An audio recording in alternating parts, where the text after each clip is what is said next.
ناظرین، ہم نے کچھ روز پہلے ڈاکٹر عابد مسعود صاحب کے ساتھ پروگرام کا ایک سلسلہ شروع کیا تھا، جس میں ہم نے اس بات کا جائزہ لیا تھا کہ ڈاکٹر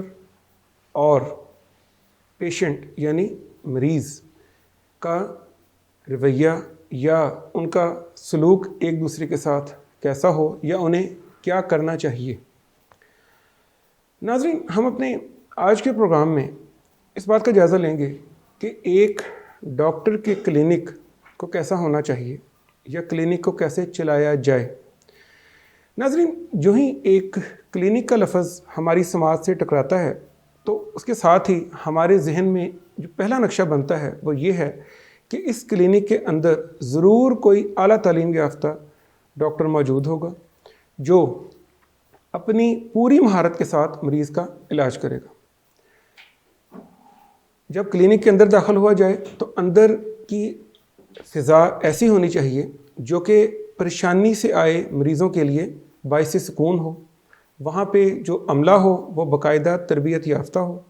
اور اس کی باقاعدہ کوئی ایسی ڈریسنگ یا اس کا کوئی یونیفارم ایسا ہو کہ دور سے ہی دیکھ کے پتہ چل جائے کہ یہ کلینک کا عملہ ہے۔ کلینک کے مختلف شعبہ جات جس طرح ڈسپینسری ہے، جس طرح استقبالیہ ہے اور یا ڈاکٹر کا کمرہ ہے، یا اگر مریض زیادہ موجود ہیں انتظار کرنا پڑ رہا ہے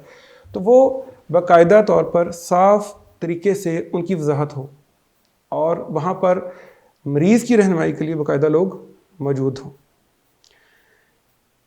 اور ناظرین، ایک اہم بات، جب بھی کوئی مریض کلینک میں داخل ہو تو اس بات کا بھی پورا اہتمام کیا جانا چاہیے کہ یہاں پر ہونے والے اخراجات جو بھی کلینک کے اندر ہوں ان کو بھی واضح طریقے سے چسپاں کر دیا جائے تاکہ مریض کو داخل ہوتے ہی بغیر دقت کے یہ تمام معلومات اس کو حاصل ہو جائیں اور وہ جو اپنی پریشانی لے کر آیا ہے اس میں اضافے کی بجائے یہ ساری چیزیں کمی کا باعث ہوں۔